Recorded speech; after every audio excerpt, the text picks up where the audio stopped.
Good morning, I'm Joe Fryer. And I'm Savannah Sellers. Developing overnight, derailed. At least 48 people are dead and dozens more injured this morning following a horrific train crash in Taiwan.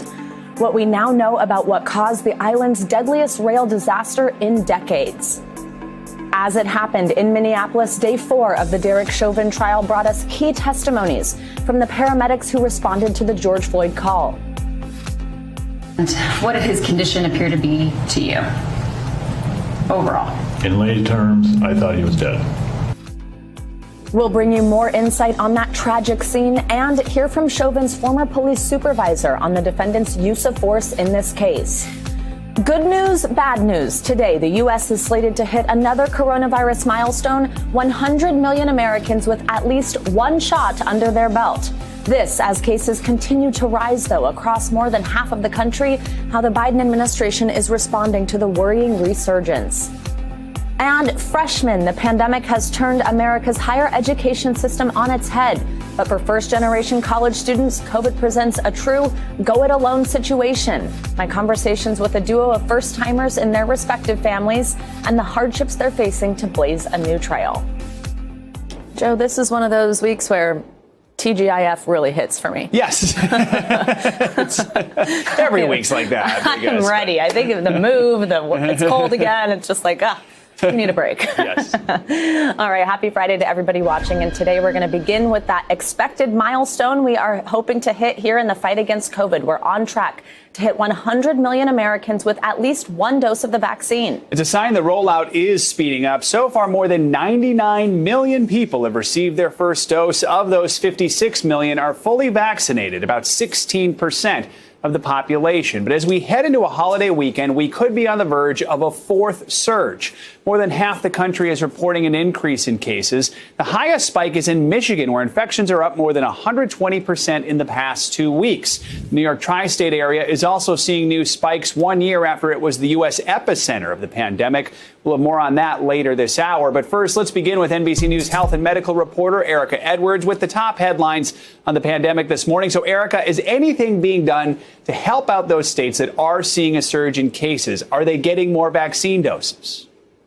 Hi, Joe. Good morning. Well, it is unlikely that the administration will surge vaccines to those states with new hotspots. A White House official tells us that the plan for now is to stay the course, to continue allocating vaccines based on population in each state. Now, the CDC says that perhaps those states can shift their own vaccine supplies to areas being hardest hit right now, and of course, double down on mitigation measures in those places. Now, yesterday during a briefing, White House Press Secretary Jen Psaki was asked whether the administration is worried that the reopenings and these rises in cases would outpace the rollout of vaccinations. Here's what she had to say.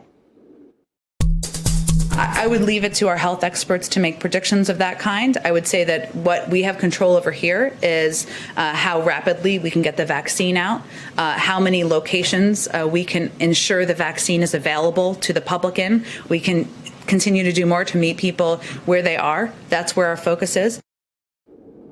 President Biden said his goal is to have 90% of the U.S. population eligible for the vaccine by April 19th. Joe? Now, Erica, we're learning more about what went wrong at that Baltimore plant that was manufacturing Johnson & Johnson vaccines. 15 million doses had to be thrown out. So tell us more about what did happen and where do things stand at the plant right now? Yeah, a senior administration official familiar with the situation said that plant, Emergent Biosolutions, was making both the Johnson & Johnson vaccine and the AstraZeneca vaccine. Somehow, an ingredient for the AstraZeneca vaccine got mixed up in that Johnson & Johnson batch. As you said, 15 million doses had to be discarded. Now, the company released a statement reading in part that, importantly, the quality control systems worked as designed to detect and isolate this single batch. Discarding a batch of bulk drug substance, while disappointing, does occasionally happen during vaccine manufacturing, which is a complex and multi-step biological process. Now, Johnson & Johnson's promise to have 20 million doses by now is on hold while they sort out the situation in Baltimore. And quickly, Erica, the FDA has given Moderna the green light to put more vaccine doses in its vials. Explain just how much that'll increase supply. By 50%. Right now, those vials contain 10 doses. It's going to increase to 15. The Moderna has promised pledged that it will have 200 million doses by the end of May. Joe? All right, Erica Edwards, good to see you this morning. Thanks so much. The White House is launching a grassroots effort to get COVID-19 vaccines into the arms of Americans, turning to a group of local leaders they're calling the COVID-19 Community Corps to help spread awareness about vaccinations. NBC News White House correspondent Carol Lee joins us now with more on this. Carol, good morning. Thanks for being with us on this Good Friday. So what's the goal of the administration establishing this COVID-19 Community Corps? How's it going to work? How are they identifying people in these communities? Give us the details.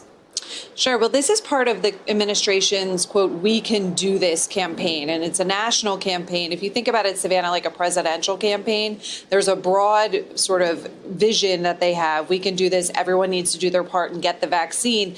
And what they're doing here with this community course is then that's the grassroots part of this campaign. That's where they have people like faith leaders in communities, other community organizers, basically, health centers, and they're using this campaign to use those individuals who they view are the most trusted individuals in a community, rather than, say, a big celebrity or something like that coming in and saying it's a good idea to take the vaccine. They're using these community level ground, sort of people on the ground at the grassroots, to encourage people in their communities to get the vaccine. That's also coupled with some national campaign advertising online, on television, and partnering with some groups like the American Medical Association, NASCAR, the NFL, and other organizations. Carol, let's turn now to the president's $2 trillion infrastructure plan. White House Press Secretary Jen Psaki said yesterday the administration would like to see a package passed by summer, but it's already hitting legislative barriers. How's the president going to get support for what's in the package and how to pay for it when he has issues with both Republicans and Democrats in his own party who aren't sold on it?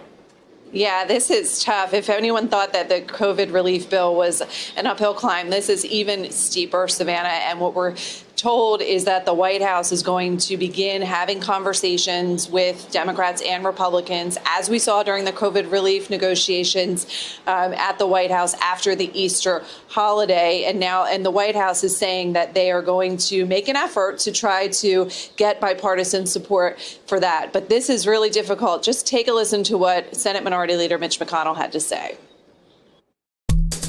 Well, I like him personally. I mean, we've been friends for a long time. He's a first-rate person. Nevertheless, this is a bold left-wing administration. As much as we would like to address infrastructure, is not going to get support from our side, because I think the last thing the economy needs right now is a big whopping tax increase on all the productive sections of our economy. I'm going to fight them every step of the way, because I think this is the wrong prescription for America. Now, President Biden said he's tasked 5 of his cabinet members to try to sell this plan and work with Congress on this. But as you heard there, he's going to have to struggle to get 10 Republicans on board to pass this with bipartisan support. And if not, then you can see the White House going the route of just Democrats only. Yeah, Carol, today also we're expecting remarks from President Biden on the March jobs report. What's he anticipated to say? I think what you'll hear from him, Savannah, is basically using the jobs report to make a pitch for his over $2 trillion jobs plan. And so we saw him do this last month with the jobs report, and when it came to the COVID relief bill, saying that this jobs report, while promising and showing some signs of good signs, also shows that there's a need for more investment in the economy. And so that's what we expect to hear from the president today related to his jobs bill that he rolled out. And he's supposed to speak around 11 a.m. Carol, thank you for the White House roundup. See you soon. Jurors heard from another key group of witnesses during day 4 of testimony in the murder trial of Derek Chauvin. Among those taking the stand, George Floyd's girlfriend, 2 paramedics who responded to the scene, and Chauvin's former police supervisor. Sir, based on your review of the body-worn camera footage, do you have an opinion as to when the restraint of Mr. Floyd should have ended in this encounter? Yes. What is it? When Mr. Floyd was no longer offering up any resistance to the officers, they could have ended the restraint. And that was after he was handcuffed and on the ground and no longer resistant? Correct. NBC News correspondent Shaquille Brewster has been covering this trial all week for us from Minneapolis. So, Shaq, let's start with Chauvin's former police supervisor. He would review officers' use of force. What was his assessment of Chauvin's actions? Well, let's start with this was one of the first people to speak to Chauvin after George Floyd was carried away in the ambulance. He said he reviewed lots of the body camera video. He reviewed some documents, and that is how he formed that opinion, that he believed that Derek Chauvin should have started to relieve some of that resistance and some of that restraint on George Floyd, that the resistance and that the use of force was excessive. This was something that was teased by the prosecution when they gave their opening statements on Monday, saying that this supervisor would come and testify to this, and to have the direct superior to Derek Chauvin say that in court in front of the jury with the objections, or despite the objections of Eric Nelson, which is Derek Chauvin's attorney. I think it was powerful testimony that will go a long way. And prosecution says you'll hear from more officers who will testify to similar things, Joe. Shaq, the jury also heard from George Floyd's girlfriend, who testified about their relationship and struggles with drug use. What more can you tell us about her testimony?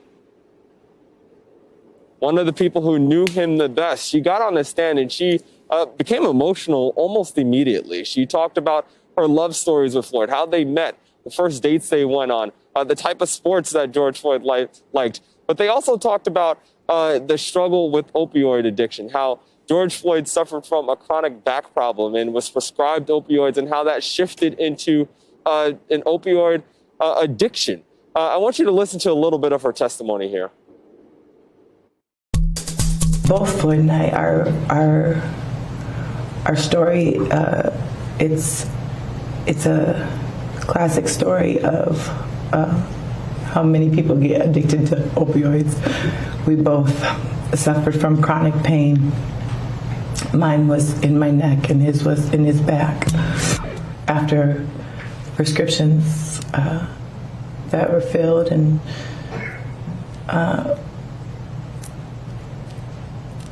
we got addicted and tried really hard to break that addiction many times.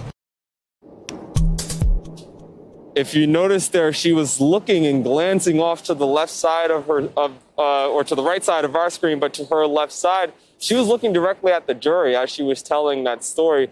The only issue with her testimony is that it did open a door for the defense to make a point, one of their main points as they mount their defense, which is that George Floyd had drugs in his system when he died that day. They're alleging that it was an overdose that was the main cause of death.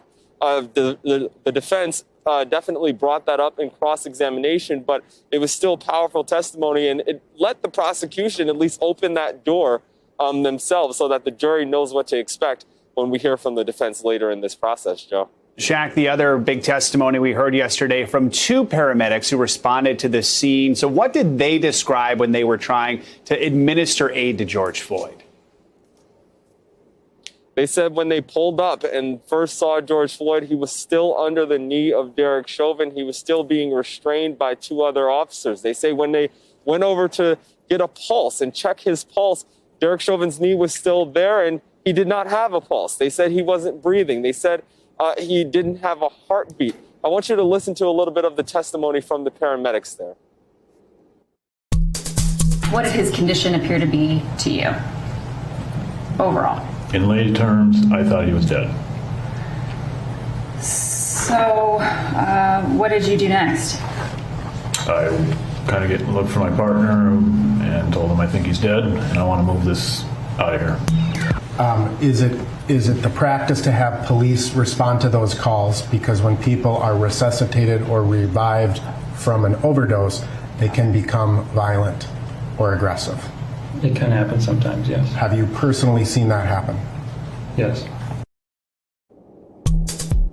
You heard the defense make some suggestions there, asking if one of the reasons why you restrain someone is because when you get off, when you come back to consciousness after having an overdose, you can become violent. But I think one other thing that you heard from the paramedics' testimony is that from the point when they loaded George Floyd onto the stretcher to the point they dropped him off at the hospital, despite their efforts to resuscitate, his condition did not change. Joe? Shaq, thank you for the recap on a busy day of testimony. Appreciate it. Let's now bring in NBC News legal analyst Danny Ceballos. Danny, good morning. Always great to have you with us. And what I'm hoping you can do for us is go through a lot of those points that we just hit with Shaq about what happened and give us some legal analysis here. So let's start with the testimony of Derek Chauvin's former police supervisor, who said that Chauvin could have stopped restraining George Floyd sooner. How big of an impact could that testimony have on a jury? Bravo to you and your producers, because you pulled about 10 seconds of what I thought was the most important testimony yesterday, which is Derek Chauvin, sergeant, saying, look, this use of force should have ended the minute he was essentially immobilized. And with just a few words, the prosecution has now undercut a major theme of the defense. Yes, they've had powerful witnesses up until now, but those have largely centered around the prosecution's theory of the case. They brought out the emotions. It's been painful no matter what to hear about or watch someone slowly die before your eyes. But now they're attacking the defense's theory, which is this knee to the neck was a trained technique, and it was acceptable. Sarge now says it was not acceptable the way it was applied. Danny, thank you so much for putting that in context. Now, also, one of the paramedics testified and said the officers were still on top of George Floyd when the EMTs were trying to check for a pulse and wouldn't move. How might the defense address that? That's a tough one, too, because, again, now you have professionals in both life-saving and law enforcement taking the position that, hey, this wasn't very helpful. We couldn't even get a pulse. The police were still on him when he was completely immobile, not moving at all. And to even have to check for a pulse on somebody that is still being restrained, I think the jury gets that. Like, on one side, you're checking for a pulse to see if he's alive, but then you're still immobilizing him with this knee to the neck technique. That doesn't seem consistent. It defies logic. And the jury is going to get that. Defies logic. Danny, I also want to ask you about something that Joe and Shaq were just discussing as well, which was something I actually liked exactly how Shaq put it. He said that the testimony from George Floyd's former girlfriend opens the door for the defense since it discussed the opioid addiction. So what do you think about that strategy to sort of bring it up head on with a state's witness? Because we know that that's something that the defense is going to try to hinge on. Some witnesses were 100% good for the prosecution. The firefighter, for example, who tried to render aid. George Floyd's girlfriend, on the other hand, was about 50-50. Yes, she humanized George, made him a person with people that loved him. But it also 50% helped the defense, because now that opens the door to their theory of drug abuse. And people say, well, why call her? The prosecution has to put all their bad evidence on the table, or else the defense will bring it up and make it look like the prosecution's hiding it. So they have to do that. They bring it out. They detonate it with a little pop instead of the major explosion the defense would make it in if they didn't bring it out. Danny, the best of the best, as always. Thank you for your insight here. Thank you. Now to an update in the investigation of Florida Congressman Matt Gaetz. The New York Times is now reporting that the investigation is focused on the involvement of Gaetz and an associate with multiple women who were allegedly recruited online for sex and received cash payments. That's according to people close to the investigation, and also receipts and text messages reported to have been reviewed by the New York Times. NBC News has not reviewed those documents. Gaetz's office issued a statement saying he has never paid for sex. He has repeatedly denied any wrongdoing on Twitter and during an interview on Fox News. Gaetz's associate, Joel Micah Greenberg, is awaiting trial on stalking, trafficking, and identity fraud charges. He has pleaded not guilty, and his attorney says Greenberg maintains his innocence.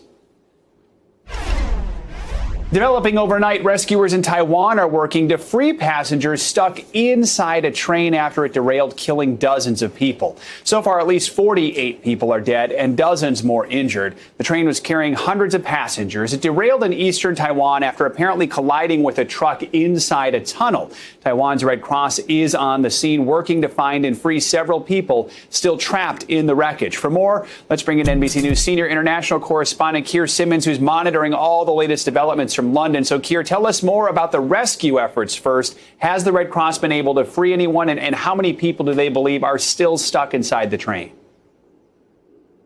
And Joe, the latest numbers from Taiwan, 51 people now killed. The deadliest rail accident there in decades. 66 people taken to the hospital. At one point, it was reported 70 people were trapped. And you can see from the pictures that the train actually derailed as it was going into a tunnel. 8 carriages, and according to the fire department there were 350 people on board, many of them standing, many of them describing being thrown around. But that fact that the train was inside that tunnel has made the rescue operation that much more challenging. Some passengers had to break windows, climb across the top of train cars just to get out. Others calling for help and knocking because they couldn't escape and needed rescuers to come get them.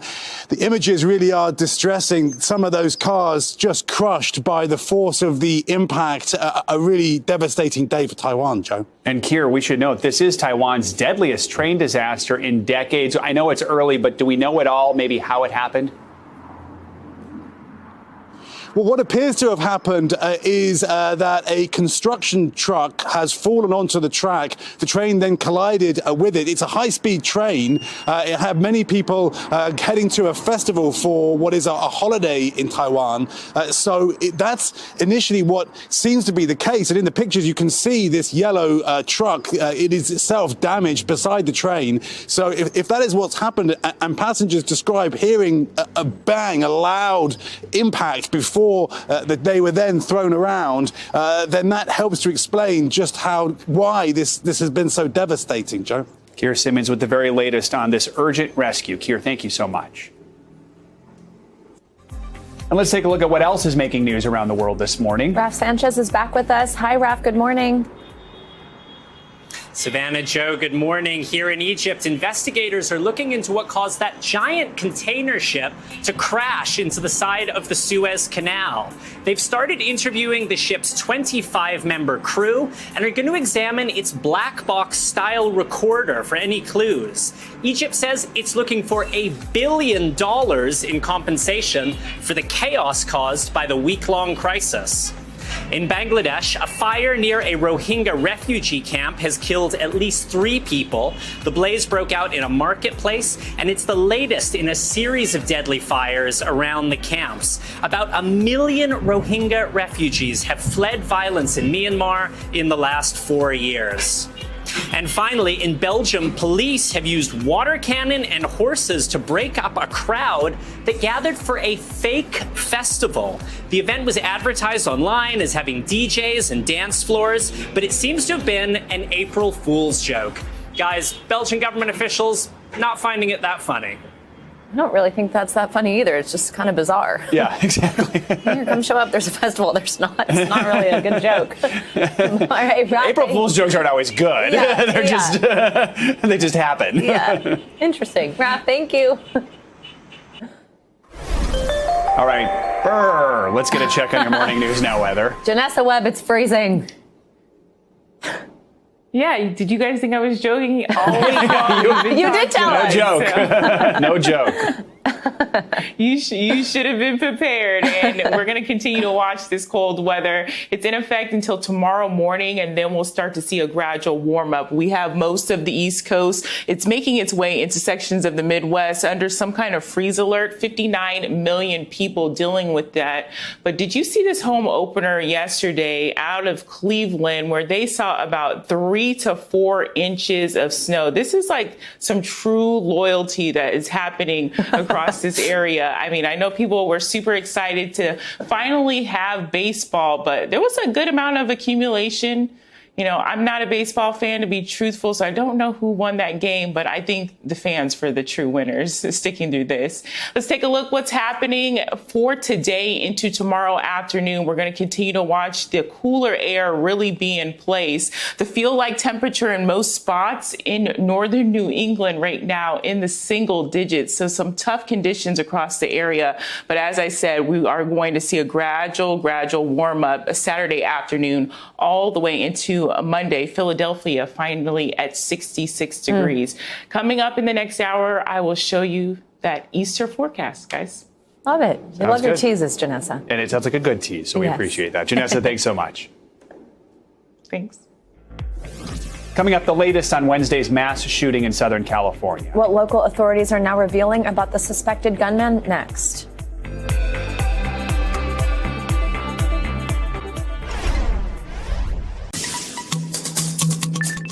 In the news this Friday morning, Japan's prime minister will be the first world leader to meet President Biden in person since the inauguration. The bilateral talks are slated for April 16th at the White House. The two are expected to discuss diplomatic options for reining in China and North Korea, plus coordinating pandemic policy. The Japanese delegation will be kept to a relatively modest 80 to 90 people, and all will be vaccinated ahead of the trip.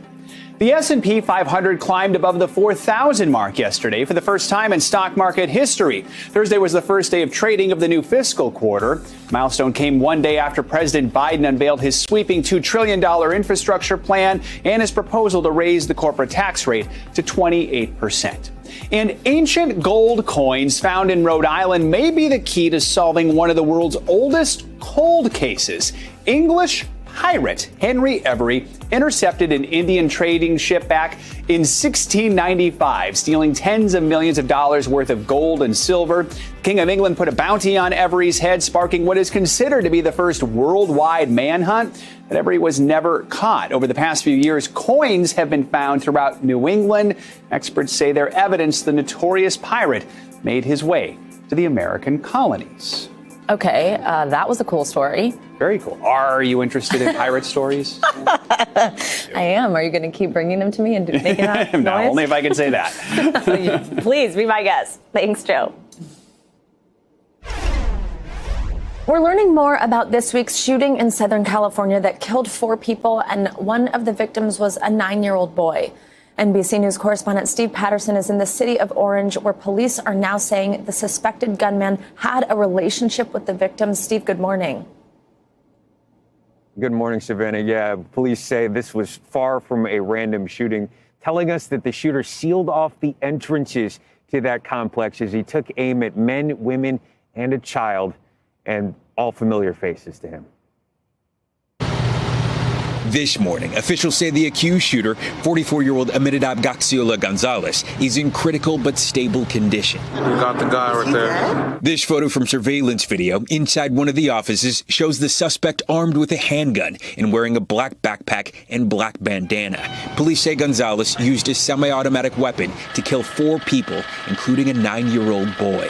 The child died in the arms of a woman who was also shot but survived. I'm here to make something very, very clear. Mr. Gonzalez is eligible for the death penalty. This is a special circumstances case. There were multiple victims. Sounds like we do have a active firing going on. The bloodshed Thursday evening ended after a shootout with police. Authorities did not say whether Gonzalez was wounded by responding officers or shot himself. Ooh, look at all that blood. Authorities say Gonzalez locked the gates of the office complex with a bicycle-type cable lock, trapping his victims inside. At this point, the details of their relationship is still under investigation, but we can confirm that there was a business and personal relationship between the suspect and the victims. Police say Gonzalez was carrying pepper spray, handcuffs, and extra ammunition, in addition to the firearm. What I heard was 3 shots in a row, boom, boom, boom, a pause, 3 more shots, another pause, and then 4 shots. The mass shooting in Orange is the nation's 3rd in 3 weeks. Authorities have yet to release the names of the deceased, but Luis Tovar Jr. told NBC Los Angeles his parents and half-brother were among the victims. She was super loving, very loving mom. Same with my dad. He was a hardworking guy, always put his family first. Court records show the suspect had prior charges for child abuse and assault with a deadly weapon other than a firearm. He pled not guilty to those charges, and ultimately the case against him was dismissed as the scene here continues to be processed. Savannah, back to you. Steve, thank you so much. Our team reporting on the ground at the southern border has learned of a Border Patrol intake area where migrants are being held outdoors, sometimes for days, apparently, under a bridge on the U.S.-Mexico border. More on this, NBC News Now correspondent Dasha Burns joins us from McAllen, Texas. So, Dasha, good morning. So tell us more about what you learned about this intake area and how are CBP and migrant advocates responding to this? Hey, Joe, good morning. Yeah, we've been speaking to people on the ground here for weeks now, migrant families, lawyers, advocates, and Border Patrol agents. And through those conversations, we learned about this area, some calling it an intake area, others calling it a temporary processing center. But as I had some firsthand conversations with migrant families, several of them told me about being detained here for 24 to 48 hours. These are families with very young children, kids as young as 3 years old, 5 years old, that said they stayed the night here, that they were sleeping in the dirt with only Mylar blankets to cover themselves. And lawyers and advocates here have been raising red flags about this. The ACLU has filed a FOIA request for more information. We spoke to one of their lawyers about this. Take a listen to what she had to say. We have seen in the past that that this is something that Customs and Border Protection has done. Back in 2019, under the Trump administration, we saw a very similar thing occur, where people were held in outdoor pens and got sick. And our intent in seeking a FOIA request is to find out exactly why these people are held there, how long they've been held there, and really hold the administration to account on processing people this way. And Joe, we reached out to Customs and Border Protection from comment multiple times and not received any yet. We have also requested access to this area, and we have been denied that. I did have several conversations with Border Patrol agents who explained that they set up this area in order to process people more quickly because of the volume of migrant families they've been seeing coming particularly to that area. One told me that they've had groups as large as 600 there. And one Border Patrol spokesperson told me on background that the goal is to get people out of there as quickly as possible. He doesn't want to see people there overnight. He says the average family is not staying there for an extended amount of time, but he did acknowledge that because of the volume, it's possible that some people may fall through the cracks. And because shelters here are sometimes closed overnight, if families come at a certain time, they may have to stay the night there before they're able to seek shelter here in McAllen. Joe. Dasha, we know you'll stay on that. I also want to ask you about Democratic Senator Joe Manchin. He toured the southern border yesterday. In a press conference after, he suggested some solutions to address the situation at the border. Now, he's a powerful guy right now. What did he have to say?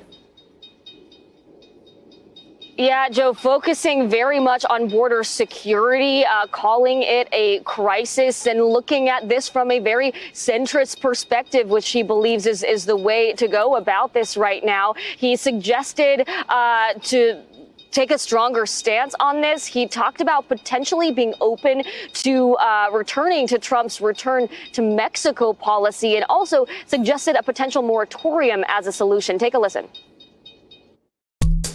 I mentioned the word moratorium. We've got a human crisis that I'm seeing here. I've come here and seen it. So if that means shutting everything down for 90 days of how we have people coming to our country, sending that message that we're not going to be taking people into this country until we get our ability to make sure we're able to do it and do it right. Is that going to put the pressure, or do we put a 90-day moratorium on ourselves to make sure we come up with a safe haven in the country so they can go there? Something has to be done and it has to be expedited. He also emphasized that he doesn't blame President Trump or President Biden for this, but that he wants to see bipartisan solutions, Joe. Dasha Burns reporting from McAllen. Thank you so much. We've heard a lot about election bills being introduced to aim to restrict voting access, and actually a large majority of state legislatures are considering them. By March 24th, lawmakers had introduced 361 restrictive election bills in 47 state houses, according to the nonpartisan Brennan Center for Justice at New York University. NBC News senior political reporter Jane Tim joins us now. Jane, good morning. So I'd like to start here with the what and the why. So first, what exactly are these bills targeting? What are they trying to limit? And why has this come about? Is it because of the Stop the Steal campaign after the presidential election, or were efforts like this happening apart from that? Good morning, Savannah. Now, the majority of these bills do target mail voting. So, of course, something that was just really high profile in the last election. But I think it's important to say that while voter fraud is not new. So while President Trump may have thrown gasoline on this fire has been simmering for a long time. We've been talking about voter fraud for, say, 20 years. Voter restrictions are not particularly new, but I think what is new here is how much the Republican base is fired up about this issue.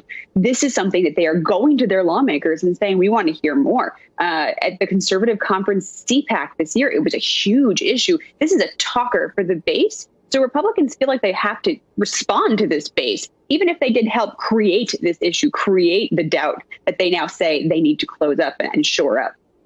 Now, Jane, let's talk about the where. While legislation has been proposed in nearly all state houses, as I just mentioned, 47 of them, that doesn't mean all will become law at all. Where do they seem to have the most promise for getting a governor's signature?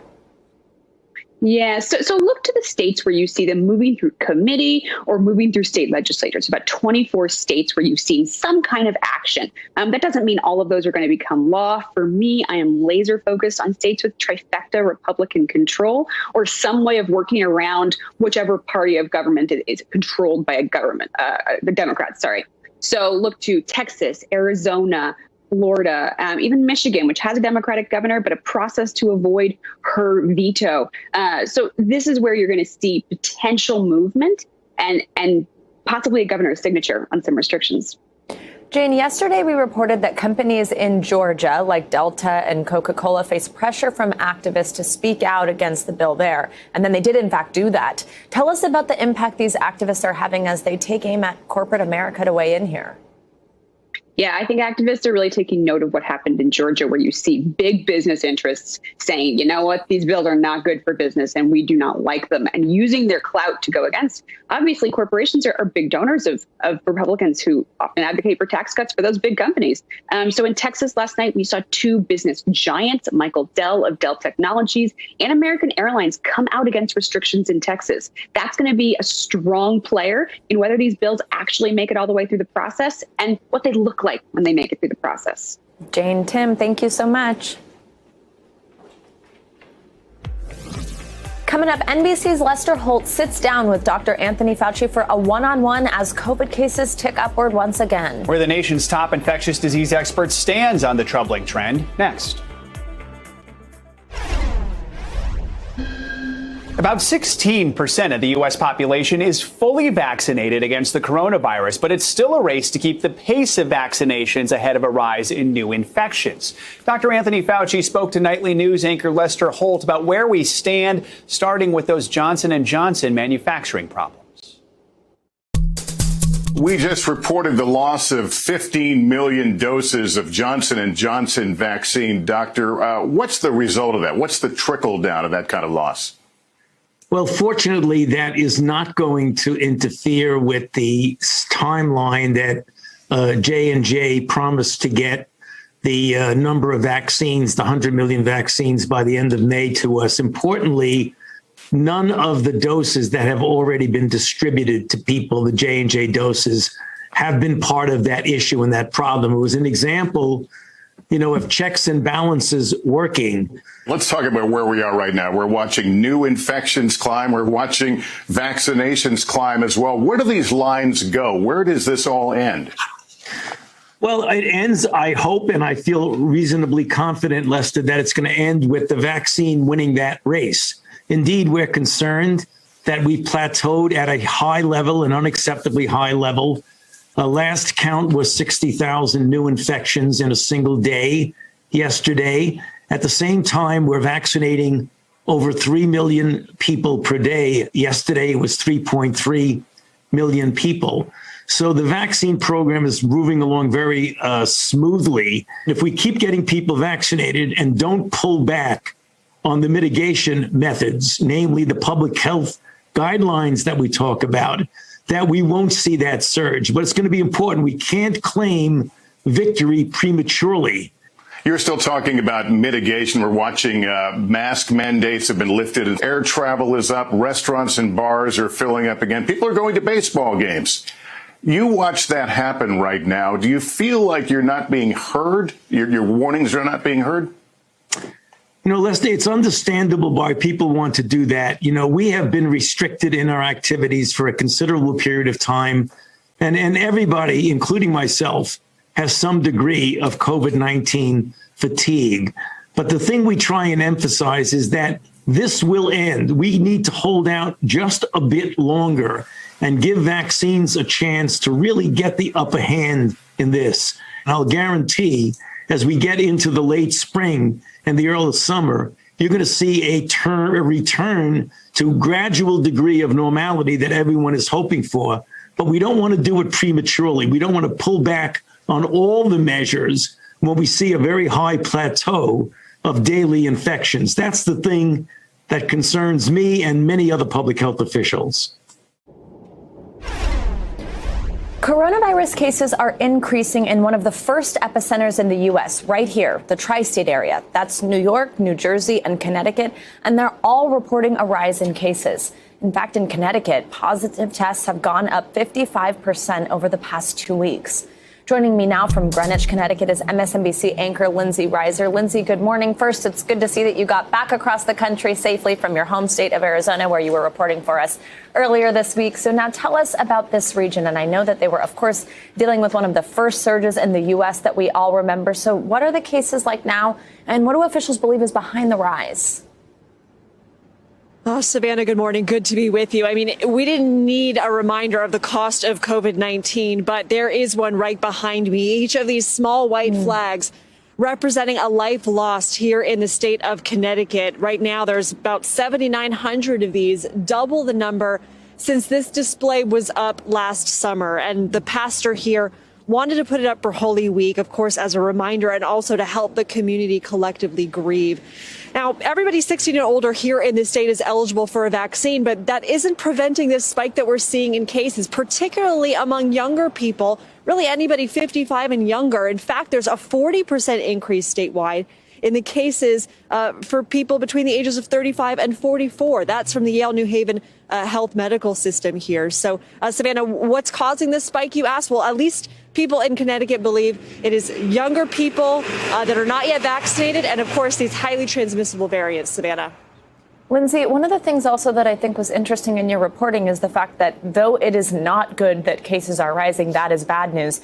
It feels a little bit hopeful that it seems like it is rising among an age group that wasn't qualified for vaccines yet, which maybe means that the vaccine is working for that older age group. Right. I mean, there's right now a lot of questions about the variants and how effective the vaccines are against these variants. But the idea is that the people who are in those higher risk age groups have been getting vaccinated at greater speeds right now. And now in states like Connecticut, states like New York, cities like New York City, people in those younger demographics are able to get the vaccine. But we'll have to see the data that comes out of that as these highly transmissible variants continue to spread, Savannah. Now, Lindsay, each state in this tri-state area that we're discussing is at a different stage of reopening, but most schools are open. You spoke to an educator in New Jersey, I know, who's concerned about that. What'd she tell you? Yeah, Paterson, New Jersey, they've been remote this entire time since last March. And unfortunately, the superintendent and the school board had a meeting this week, and they decided once again they will have to stay remote, citing that rise in community spread. Of course, it's news that nobody wanted to give, but let's listen to what the superintendent told me about that decision. We have a low vaccination rate in Paterson, in the community. So they certainly want to do what's right for the safety and well-being of the community, of the students and the staff, as well as I do. Was everybody disappointed that we're not going to be able to get in? Yes. I think everybody wants to make sure that it's a safe environment to go back. And parents want their kids in school. Of the parents surveyed in that school district, 2/3 of them said if schools were reopened, they would send their kids back, Savannah. All right, Lindsay, thank you. And if you need any reminder that this is still something to take seriously, that's almost 8,000 flags behind Lindsay, one for each person who has died in the state of Connecticut, double since this summer. It's just heartbreaking. Lindsay, thank you. Let's bring in a doctor from the tri-state, Dr. Bob Lahita. He's the chairman of medicine at St. Joseph's Health in New Jersey. So, Dr. Lahita, what do you make of this rise in new cases, especially with vaccinations picking up? How worried are you? I'm pretty worried, Joe. I'm very happy with some of the news that's coming out, namely that children are 100% affected after vaccine. they're protected and they don't transmit. So that's good news for the teachers. The idea here is to get all the kids vaccinated. But the unsettling news is that we're starting to see a little bit of a bump up in cases, particularly in New York and in New Jersey. You know, there's only been 15.8% people vaccinated in New York and about 17.6% in New Jersey. But these variants are disconcerting because it's possible that 65% efficacy for the vaccine with the variants is the norm. And people who are not vaccinated can be reinfected. And I think we're seeing them coming into the hospital, not necessarily being ventilated and going to the ICU, but the cases are increasing. It looks like it was back in June of last year. And this is very, very unsettling. That is. Let's talk about New Jersey. Officials there say new daily case totals could reach record levels by mid-May. Do you think we'll be dealing with a surge in this region and nationwide more than a month from now? I think we might, and I hope we are not going to see that again, because frankly, that was a very taxing period for all healthcare providers. The vaccine has been extremely useful in keeping our old folks, like 7% of them, I think we see in the hospital. There are virtually no old folks in the intensive care units, but we are seeing younger people, people between 29, and 39, and 40, the 40 to 50 age group. That's the majority of people coming in. Now, I don't know if that reflects the lack of vaccination in that age group, or it reflects the variants, which is the biggest variant that we're concerned about is the UK variant. Dr. Lahita, as always, thank you so much. We share your concerns and hope people will make smart choices heading into the holiday weekend. Thank you. Thanks, Joe. Coming up, if you thought going to college during a pandemic would be difficult enough, imagine being the first in your family to do it. I sat down with some first-generation college students to hear how they're coping with these unprecedented times. Up next.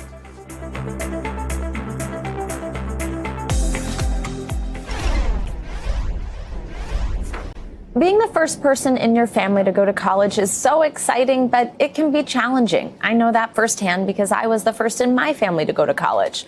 Now the pandemic is making the climb feel even steeper. I spoke to some first-generation college students about how COVID has changed their experience. For Logan Walker and Sarah Lopez, it's all about supporting each other. We do best we can. There's a lot of late night FaceTime calls of us just screaming into the void, being like, this is so stressful. The two friends are both the first in their family to go to college. It's kind of just felt like you jump through hoop after hoop after hoop just to, even get to the starting line. Not having that guidance from someone who has college experience adds a lot of stress to it.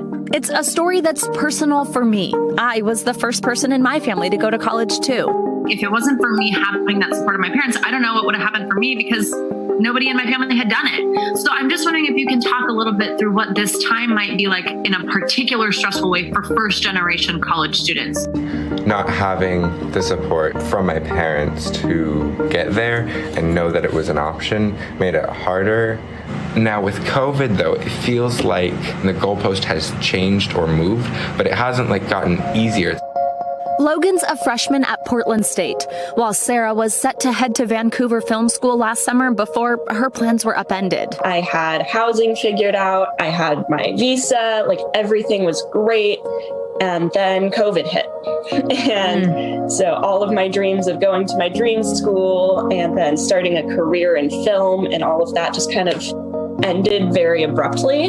The odds can be stacked against first-generation students. They're less likely to graduate from college and more likely to be from low-income families. And the pandemics hit them hard. A UC Berkeley survey of nearly 30,000 students found that first-gen students were more likely to face financial hardships during the pandemic and housing and food insecurity. I can either go to college, potentially, be saddled with a large amount of debt, but be able to have the opportunity and the prospect of making more money, or I can be part of effectively a permanent underclass of, barely getting by and being one paycheck away from, losing it all.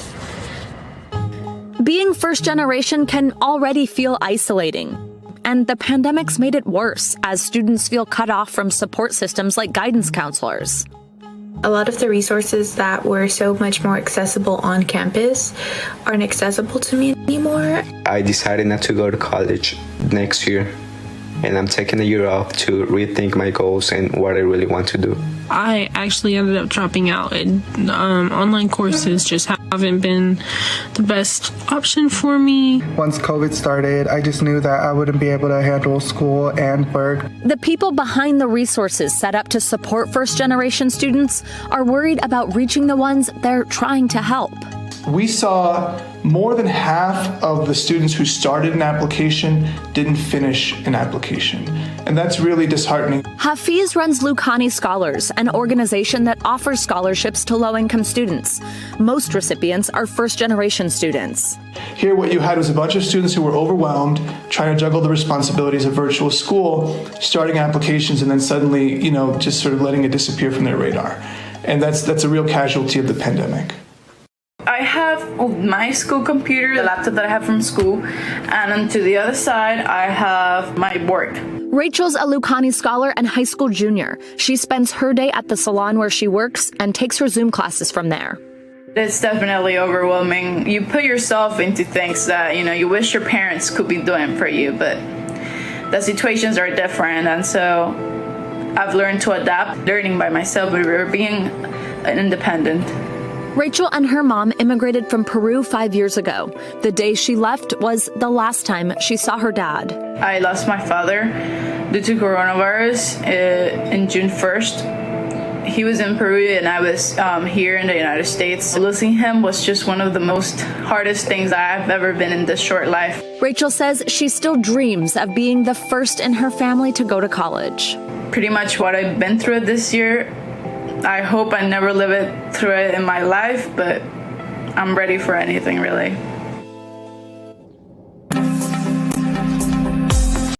Hey, NBC News viewers, thanks for checking out our YouTube channel. Subscribe by clicking on that button down here and click on any of the videos over here to watch the latest interviews, show highlights, and digital exclusives. Thanks for watching.